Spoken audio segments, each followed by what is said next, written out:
오늘 설교 제목은 이스라엘과 교회입니다. 지금 이스라엘은 전쟁 중에 있습니다.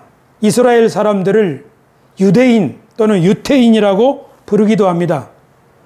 유대인들은 세상 인류로부터 사랑을 받기도 하고 미움을 받기도 하는 그런 민족입니다. 이 이스라엘, 유대인만큼 전 세계 사람들로부터 사랑을 받기도 하고 미움을 받기도 한 이런 민족도 없을 것입니다. 저는 오늘 이스라엘 이야기를 하려고 합니다. 각 나라마다 그 나라의 건국 신화가 있죠. 우리나라는 단군 신화가 있죠. 하늘로부터 환웅이 내려와 가지고 단군을 통해서 이 고조선을 세웠다고 하는, 그래서 한민족은, 우리나라 사람들은 하늘의 자손이라는 자부심을 가지고 살고 있는데요. 우리나라만 그럴까요? 아니에요.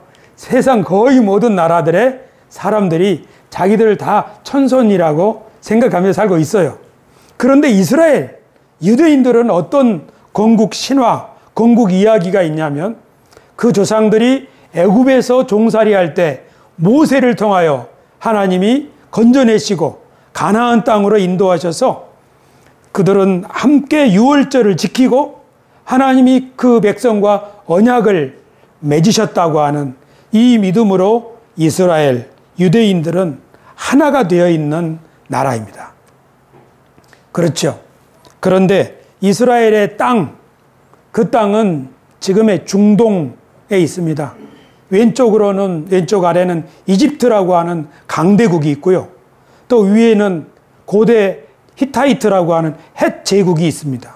오른쪽에는 또 아시리아, 바빌로니아, 페르시아, 아주 강대국이죠. 그 후에는 알렉산더의 헬라 제국, 그리고 로마는 전 세계를 정복한 그런 나라인데요. 그 속에서 강대국들이 정복 전쟁을 할 때마다 이스라엘 땅을 징검다리처럼 밟고 지나갔습니다. 그러니까 이스라엘은 예로부터 강대국들 사이에 있는 아주 조그맣고 약한 나라였습니다.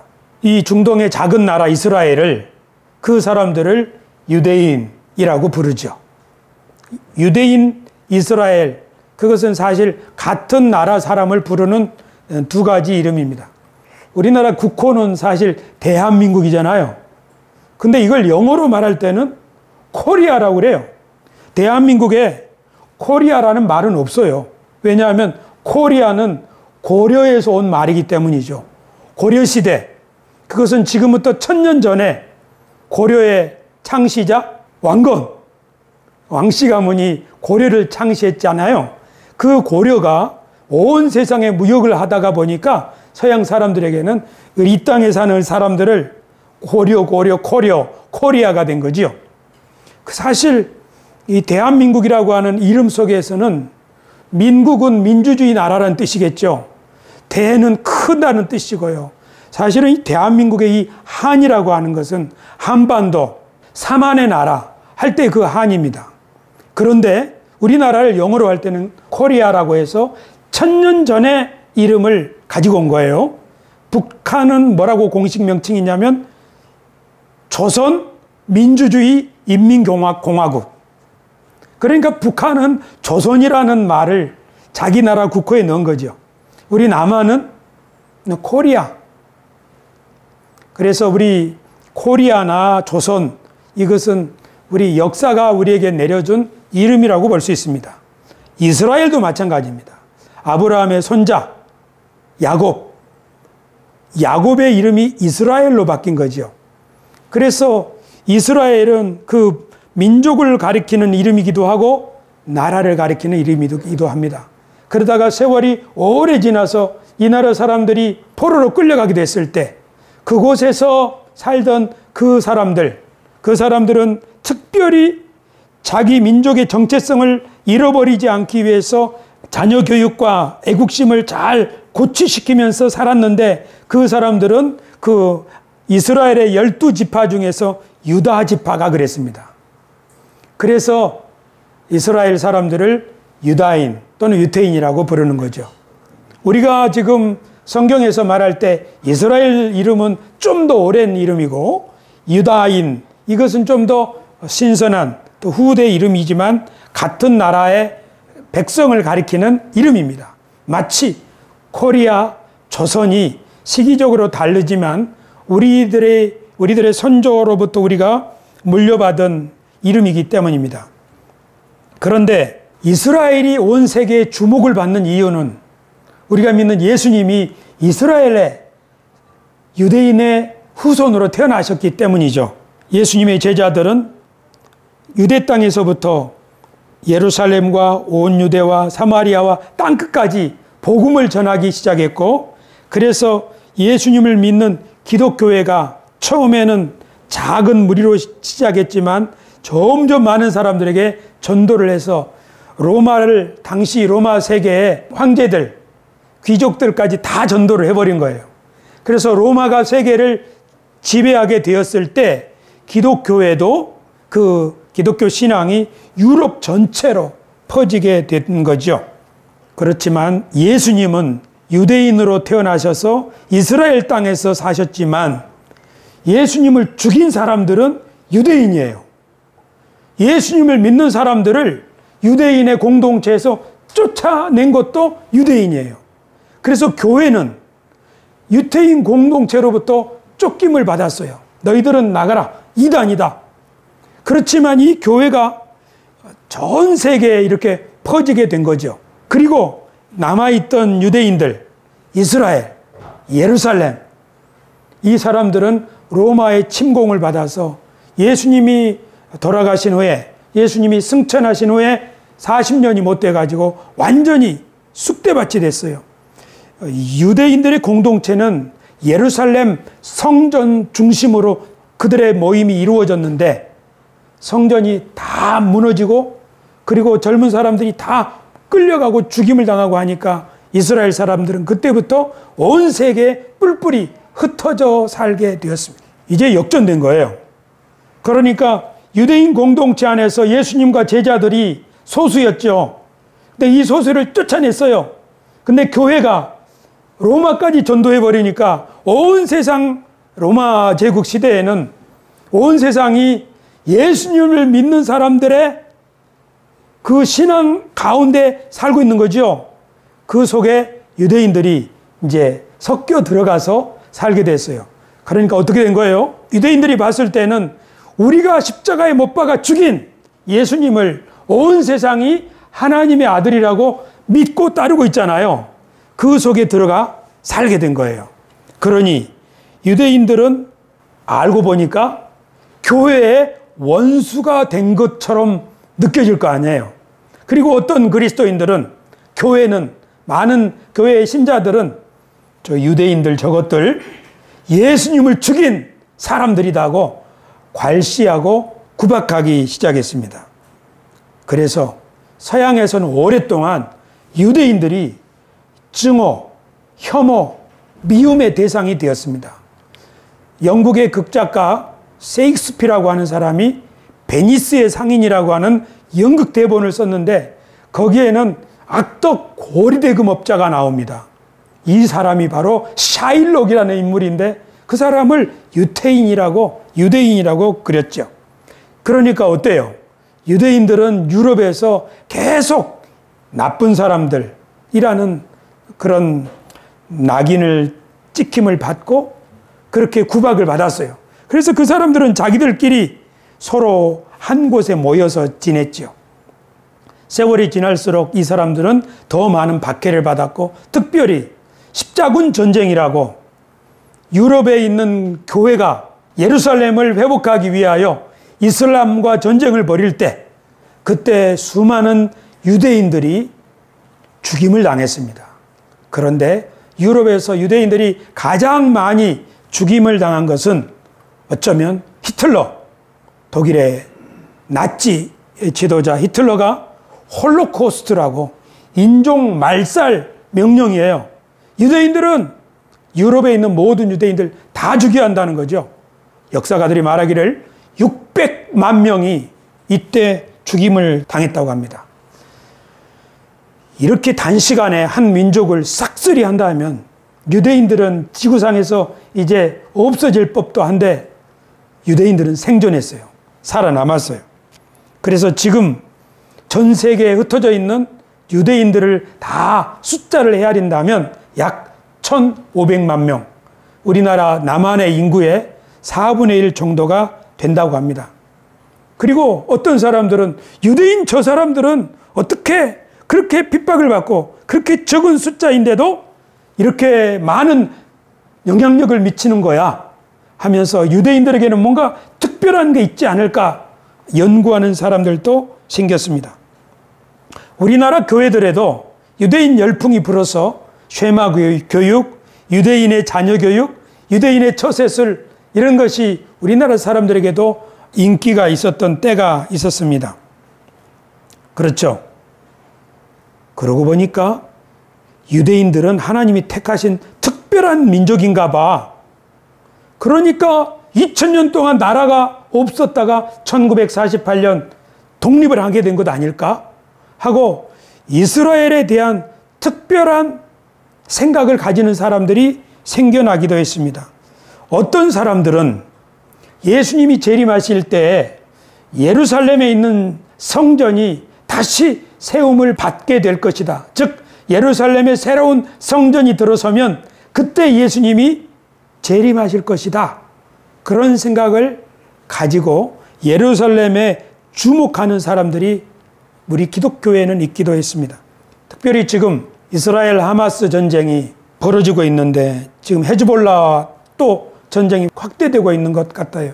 한편에서는 휴전 논의가 있지만 또 한편에서는 폭격이 있고 하는 그런 상황입니다. 이스라엘이 이기기를 기도하는 많은 그리스도인들이 있습니다. 또 어떤 사람들은 이스라엘이 이렇게 전쟁을 벌이는 것은 옳지 않은 것 아니냐 하는 이런 비판도 있습니다. 교우 여러분, 우리는 이스라엘을 어떻게 봐야 할까요? 오늘 설교 주제는 교회와 이스라엘의 관계에 대한 이야기입니다. 이스라엘은 누구입니까? 이스라엘은 아브라함의 자손입니다.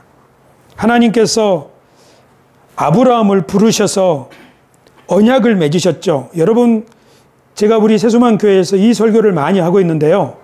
성경이 무슨 이야기인가 하는 것은 아브라함을 모르고는 성경을 이해할 수가 없습니다. 하나님께서 아브라함을 부르셔서 너와 언약을 맺을 텐데 너로 말미암아 천하 만민이 복을 받게 하리라. 이처럼 하나님이 아브라함을 부르셔서 어떤 계획이 있다는 사실을 그에게 보여주신 거지요. 저는 이것이 매우 중요하다고 생각합니다. 우리 하나님의 백성들은 하나님이 아브라함을 부르실 때 어떤 계획이 있던 것을 보여주신 것처럼 하나님이 우리를 부르실 때에도 우리에게 어떤 계획이 있다는 사실, 여러분 이것을 꼭 기억해 주시기를 바랍니다. 하나님이 아브라함에게 어떤 계획이 있었나요? 너에게 큰 민족, 그러니까 자손이 번성하게 해주겠다. 너에게 땅을 얻게 하여 주겠다. 큰 나라가 되게 해주겠다. 그런 약속을 하시면서 하나님은 아브라함에게 너로 말미암아 천하 만민이 복을 받게 하겠다. 그런 말씀을 하셨어요. 하나님은 창세기 첫 부분에서 이 모든 만물을 지으시고 그들에게 복을 주시며 생육하고 번성하여 땅에 충만하라. 하나님은 이 땅에 복을 주시는 하나님입니다. 하나님이 이 땅에 복을 주실 때 그 복의 내용은 무엇인가 하면 생육, 번성, 충만이에요. 다른 말로 하면 이 세상이 생명으로 충만해지는 것, 그것이 하나님의 뜻이라는 사실을 우리는 기억합시다. 한 나라만 잘 되는 것은 하나님의 뜻이 아니겠지요. 모든 나라가 잘 되는 것이 하나님의 뜻입니다. 그러나 우리들은 대한민국 국민이기 때문에 대한민국이 세계에서 으뜸되기를 바라는 생각을 가지고 있습니다. 그렇죠? 우리는 우리 중심으로 생각하기 쉽습니다. 하지만 우리가 하나님을 믿을 때 우리의 생각에서 좀 변화되어야 될 점 뭔가 하면 우리가 믿는 하나님은 여기 왕십리 위에만 계시지 않잖아요. 우리 하나님은 온 하늘에 있죠. 모든 세상 만민, 모든 나라들을 이렇게 돌보시는 분이라는 사실을 우리는 기억합시다. 그래서 나만 잘 되는 것이 아니라 세상 전체, 공동체 전체를 위하시는 하나님이라는 것을 생각합시다.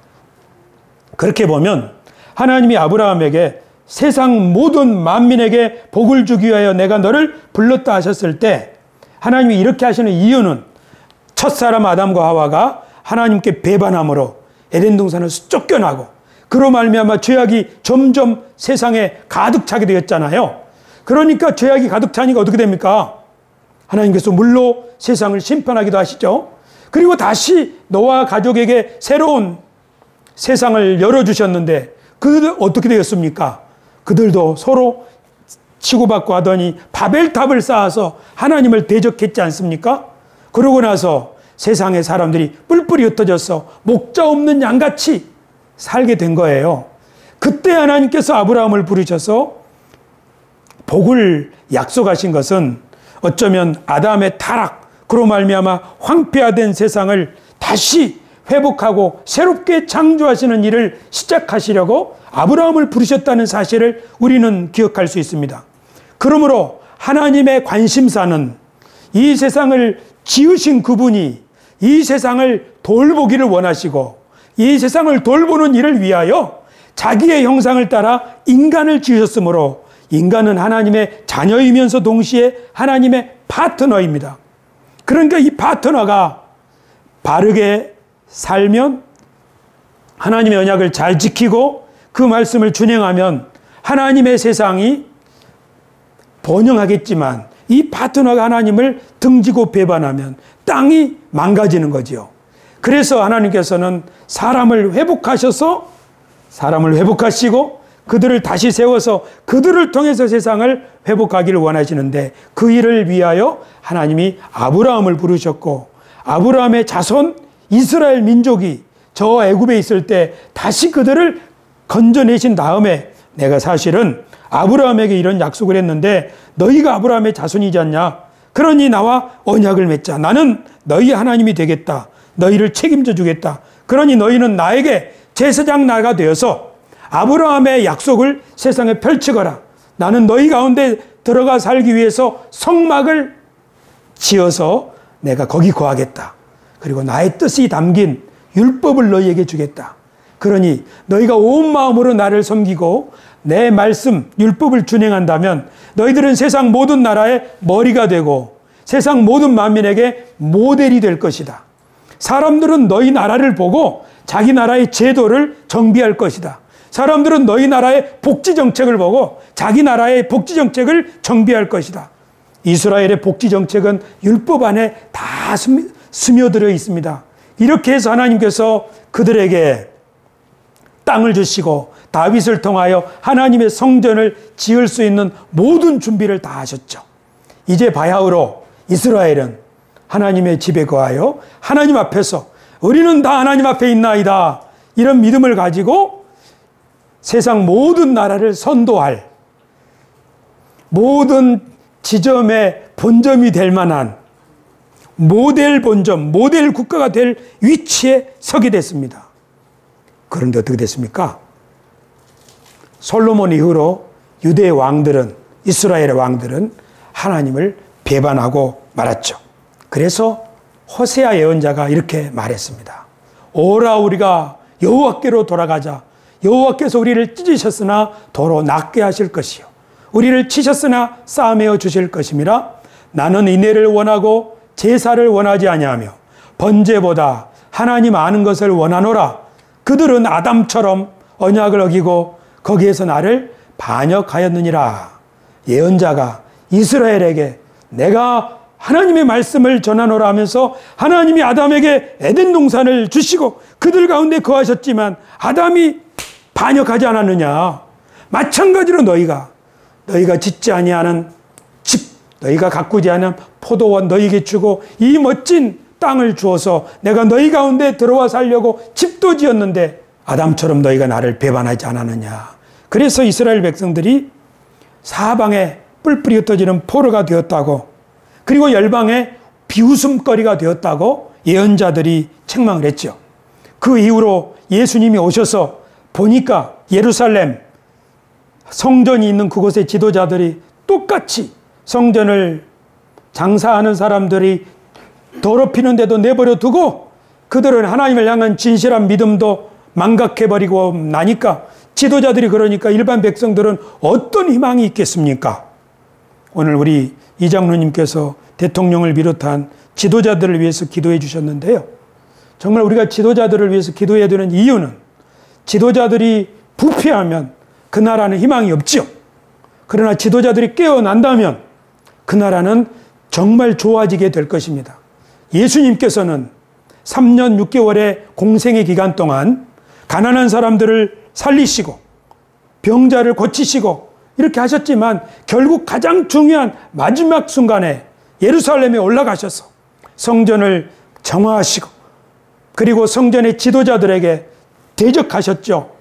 여러분들이 그렇게 사는 것은 사실 속은 썩어가는 시체가 있고 겉으로는 하얗게 회칠한 무덤과 같은 사람들입니다. 이런 말을 들었을 때 그 지도자들은 얼마나 속이 뒤집어졌겠어요? 그러나 그 말을 들었을 때 지도자들이 회개했다면 아마 이스라엘은 다시 하나님 앞에 새로운 나라로 우뚝 설 수 있었을 것입니다. 하지만 이스라엘은 회개치 않고 예수님을 십자가에 못 박아 죽이고 말았죠.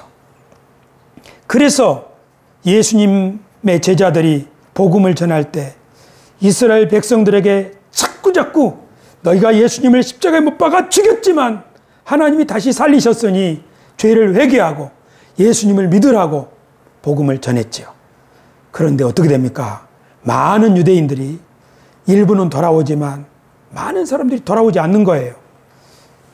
도대체 이 사람들은 자기들이 몸의 할례를 받았고 율법을 지킨다고 우리는 아브라함의 자손이고 우리는 하나님의 백성이라고 이렇게 자부심을 가지고 살고 있지만 이 사람들이 진짜 유대인일까? 사도 바울이 로마서에서 이렇게 편지했습니다. 무릇 표면적 유대인이 아니요 표면적 육신의 할례가 아니니라 오직 이면적 유대인이 유대인이며 할례는 마음에 할지니 영에 있고 율법 조문에 있지 아니한 것이라. 그 칭찬이 사람에서가 아니요 다만 하나님에게서니라. 아멘. 그러니까 겉으로 혈통적으로 유대인으로 태어났다고 할례를 받았다고 해서 너희가 유대인이냐? 아니다. 마음이 지금 하나님으로부터 떠나 있는데 마음의 할례를 받은 사람, 그러니까 마음으로 나는 하나님께 속한 사람이야. 하나님이 나를 택하셨어. 나는 비록 이렇지만 하나님이 나를 통하여 그 뜻을 이루실 거야. 그런 기대가 있는 사람이 진짜 할례 받은 사람이 아니냐 하는 것이지요. 겉으로 아무리 유대인 행세를 해도, 겉으로 아무리 자기가 하나님의 백성이라고 말을 해도 마음이 중요한 것 아니냐 하는 이야기죠. 그래서 사도 바울이 보니까 유대인들 말고 유대인이 아닌 이방인들 중에 예수님의 복음을 전했더니 기쁨으로 받아들이는 사람들이 있는 거예요. 그래서 사도 바울이 깨닫고 보니까 성경에 이르되 누구든지 그를 믿는 자는 부끄러움을 당하지 아니하리라 하니 유대인이나 헬라인이나 차별이 없음이라. 한 분이신 주께서 모든 사람의 주가 되사 그를 부르는 모든 사람에게 부요하시도다. 누구든지 주의 이름을 부르는 자는 구원을 받으리라. 아, 그렇구나. 유대인만이 아니라 헬라인이나 차별하지 아니하시고, 전에는 아브라함의 혈통의 자손이 아브라함의 자손이었는데 이제 예수 그리스도가 오신 이후로는 누구든지 주님을 부르는 사람은 구원을 받고 아브라함의 이 계보를, 이 언약을 이어받을 수가 있겠구나 하고 복음을 전했던 것이죠. 이렇게 해서 하나님이 아브라함을 부르시면서 그를 통해 이루기를 원하셨던, 이스라엘 통해서 이루기를 원하셨던 그 계획은 예수 그리스도를 통하여 이제 겉으로 아브라함의 자손임네 하는 사람들 말고, 그러나 아브라함의 자손들 중에서도 진심으로 하나님을 따르기를 원하는 사람들은 예수님을 믿게 되니까 그들과 이방인들이 함께 예수 그리스도 안에서 아브라함의 언약을 이어받을 새로운 상속자들, 이런 사람들이 되었다는 사실을 교회가 믿은 거예요. 사도들이 전한 거고. 그래서 우리 교회는 아브라함의 언약을 이어받은 진짜 아브라함의 자손이요, 참 이스라엘이 되었다고 우리는 믿는 거죠. 하나님이 세상 만민 가운데서 한 사람 아브라함을 딱 부르셨을 때, 내가 너를 통해서, 너의 후손을 통해서 세상을 살릴 거야, 내 뜻을 펼칠 거야 하셨을 때, 아브라함은 자기가 이 세상 모든 만민을 대표하여 하나님 앞에 선택받았다고 하는 사실을 깨달았을까요? 아마 깨닫지는 못했을 것입니다. 하지만 지나놓고 보니까 아브라함의 지위가 얼마나 놀라운 거예요. 그리고 그들의 자손이 이스라엘이 애굽에서 건진받아서 비록 한 주먹에 적은 무리이지만 그들을 제사장 나라로 삼으셨을 때 이스라엘은 얼마나 놀라운 거예요. 오늘 우리 찬송 인도자가 예루살렘아 하고 찬양을 불렀을 때 그 예루살렘은 얼마나 놀라운 것이에요. 왜 놀라운 것이에요? 하나님께서 이 세상 만물을 치료하시고 회복하시기 위하여 택하신 것이고 택하신 민족이니까요. 이 사실을 깨닫지 못하면 쉽게 하나님 대신에 우상을, 재물을, 욕심을, 방탕함에 빠지게 되는 것이죠. 그러니까 하나님의 백성들은 내가 누구인지를 하나님 앞에서 발견하지 못한다면 이 사람은 타락할 수밖에 없습니다. 목회자도 마찬가지예요. 목회자가 인기가 많고 성도가 늘어나고 교회 재산이 많아지면 목회자들이 왜 타락합니까? 하나님이 나에게 더 많은 일을 하라고 이 귀한 것을 맡기셨구나, 소임, 자신이 누구인지를 기억한다면 목회자는 타락할 수 없습니다. 하지만 소임을 망각해버리면, 그러니까 그 소임이 뭐예요? 나도 이만하면 큰 교회 됐으니까 교회 자체에다가 목회자가 뜻을 둔다면 그 목회자는 교회가 성장함과 동시에 타락할 것입니다. 그러나 교회 자체에다가 소원을 두지 않고 하나님의 뜻을 이루라고 우리 교회를 세웠다는 사실을, 자신을 부르셨다는 사실을 잊지 않는다면 이 목회자는 교회가 더 커져도 더 많이 헌신하고 희생하면서 하나님의 뜻에 자신을 맞추기 때문이죠. 그러니까 사람이 하나님 앞에서 자신의 본분과 소임을 발견하고 그것이 얼마나 놀랍고 영광스러운 자리인가를 기억한다면, 깨닫는다면, 그걸 감격하고 감사한다면 그 그리스도인도, 그 성도도, 그 교인도, 그 목회자도 교회의 규모와 상관없이 기쁨과 즐거움으로 소임을 감당할 것입니다. 하지만 이것을 망각한다면 가난한 교회, 작은 교회는 개척교회 컴플렉스에 빠지고 큰 교회는 라오디가 교회의 우월함과 교만함에 빠질 수 있습니다. 그러니까 우리가 누구든지 어떤 상황에 있든지 간에 잊지 말아야 될 것은 하나님이 나를 아브라함의 자손으로 하나님의 뜻을 이 땅에 펼치기 위하여 나를 부르셨구나 하는 사실입니다. 그러니까 이 세상 성동구에 많은 사람이 있지만 그 중에 나를 부르셔서 하나님 앞에 서게 하셨구나.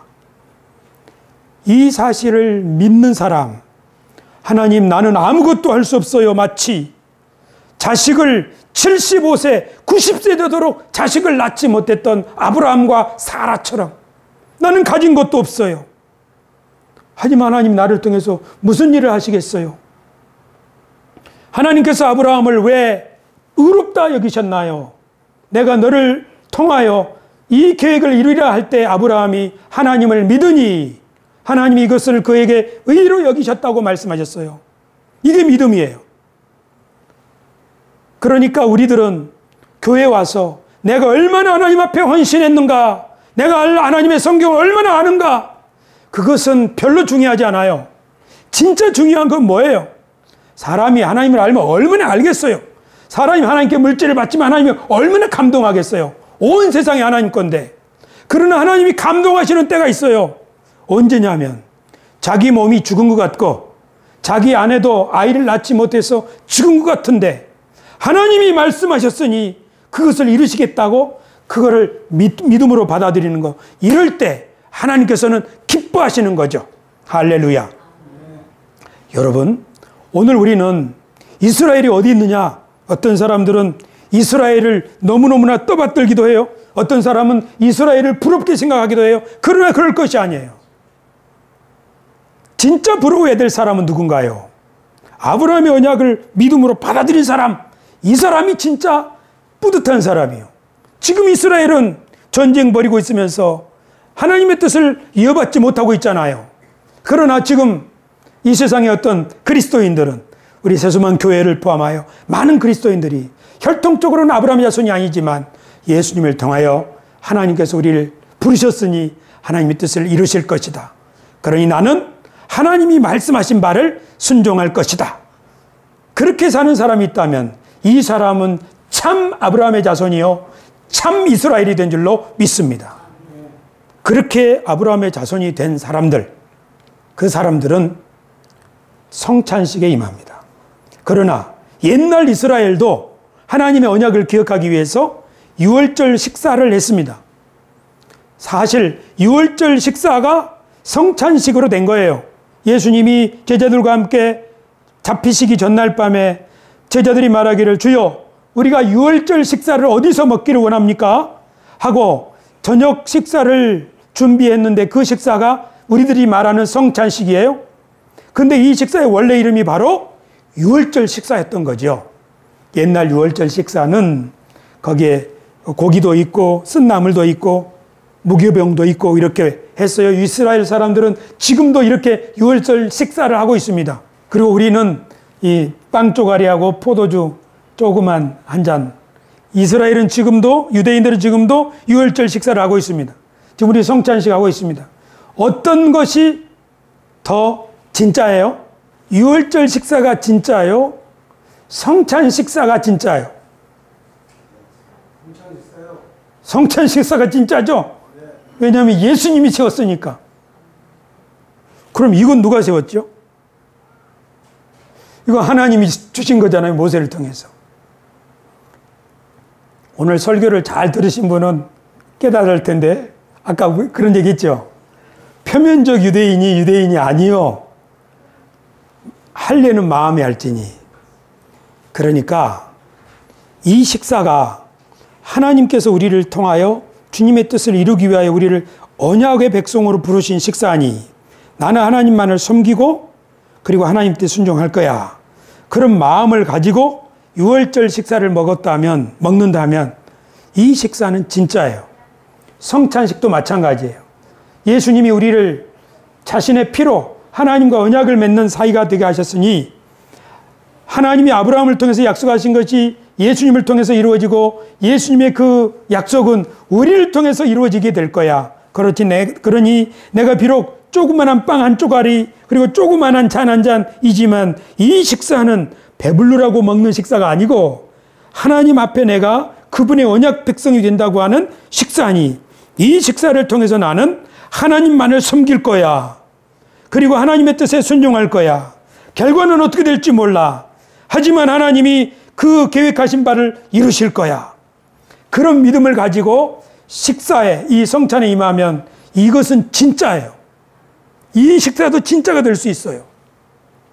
문제는 오늘날의 성찬에 임하는 많은 사람들이 성찬의 식사의 진정한 의미를 잘 모르고 십자가에서 예수님이 나를 위해서 죽으셨으니 이 피를 마십니다. 이 떡을 먹습니다. 내 죄도 용서해 주세요. 이 차원에만 머물러 있다는 거예요. 그건 맞기는 맞아요. 주님의 죽으심을 기념하는 식사예요. 그런데 그것이 어떤 의미가 있는 거냐? 이것은 하나님께서 이 세상을 향하여 아담에게 약속하신 내가 이 세상을 회복하리라. 새롭게 만들리라. 누구를 통해서? 나의 파트너, 나의 형상으로 지음받은 너, 그리스도의 피로 깨끗하게 씻은 너. 이 세상의 성동구가 복을 받는다면 너를 통하여 복을 받게 할 것이다. 그러나 너는 어떻게 할래? 돈의 유혹이 올 때 너는 어떻게 할래? 돈보다도 하나님이 더 크신 분이라는 걸 너는 잊지 않을래? 네, 그럴게요. 너는 어떻게 할래? 세상 사람들이 이런 길을 따라갈 때 아니야. 하나님의 말씀을 오르니까 나는 하나님의 말씀을 따를 거야. 너 그렇게 할래? 네, 저는 그렇게 할게요. 그런 사람들이 이 언약의 식사를 하는 거예요. 그러니까 우리가 이 성찬에 이 떡을 먹고 잔을 마신다는 것은 하나님, 저는 이제 끝났어요. 제 마음이 정해졌어요. 저는 하나님을 섬길 거예요. 그리고 하나님이 저를 택하신 걸 믿어요. 그리고 나의 순종을 통해서 하나님이 일하실 걸 믿어요. 이 약속은 평생 변치 않을 거예요. 그렇게 예수님의 십자가 앞에서 다짐하는 것이 바로 성찬식입니다. 그 식사에 임하는 사람들은 하나님께서 보시고 얼마나 기뻐하겠어요? 그러나 이 다짐도, 이 소망도 없이 그냥 떨리는 마음으로 이 잔을 마시고 떡만 먹는다면 이것은 그렇게 깊이가 없는 거예요. 그러니까 오늘 이 성찬식에 임하면서 우리들이 하나님 앞에 한번 다시 다짐합시다. 하나님이 나를 이리 부르셨음을 나는 믿습니다. 예수님의 피로 나를 깨끗하게 씻어주시고 제가 아브라함의 언약을 상속할 수 있도록 도와주십시오. 제가 말씀에 순종하겠으니 주님께서 우리 가정도 지켜주시고 우리 사업도 지켜주셔서 이 기업과 이 가정이 그냥 이 세상에 많고 많은 기업과 가정 중에 하나가 아니라 하나님이 복을 주시고 하나님의 뜻을 펼쳐나갈 수 있는 그런 가정과 기업이 되게 주십시오. 나는 잘 모릅니다.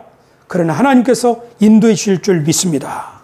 그런 마음으로 성찬식에 임한다면 이것은 기적의 시간이 될 줄로 믿습니다. 할렐루야. 그래서 저는 오늘 이 성찬식을 정말 기대하는 마음으로 있었습니다. 우리 한번 인사합시다. 하나님이 여러분과 함께 하십니다. 하나님이 지금도 일하고 계십니다. 기도하겠습니다. 존귀하신 아버지 하나님, 정말 감사를 드립니다. 이 세상에 다양한 형태의 삶이 있지만 하나님께 부르심을 받았다고 하는 믿음과 하나님께 순종하면 하나님께서 우리를 통하여 일하실 것이라고 하는 소망, 그런 소망으로 가지는 특별한 사람들이 있는데 그들이 바로 아브라함의 자녀들, 자손들, 이스라엘, 그리고 하나님의 백성들인 줄로 믿습니다. 오늘 이 거룩한 의식에 저희들 참여합니다. 우리들이 전에 하나님 앞에서 약속했는데 이 성찬 예식을 통하여 우리의 약속을 다시 한번 새롭게 하고 앞으로 우리 남은 생애를 이 언약에 맞추어 살 것을 다짐합니다. 주님, 이 성찬식에 함께하여 주셔서 하나님의 뜻하신 바를 이루는 주님의 대리인들 되게 하여 주시옵소서. 이 성찬의 떡을 먹고 이 성찬의 잔을 마시는 각 사람에게 하늘의 성령을 부어 주시옵시고 가정을 이끌어갈 수 있는 너그러운 마음과 지혜를 허락하여 주시옵고 그리고 무엇보다도 각 사람의 마음에 주신 소원을 펼칠 수 있는 용기와 하늘의 지혜를 허락하여 주셔서 손으로 되는 일들마다 형통하게 하여 주시옵시고 우리들이 밟는 땅마다 변화되고 치료되고 회복되고 번성하는 역사가 나타나게 하여 주시옵소서. 우리 주 예수님의 이름으로 기도드리옵나이다. 아멘.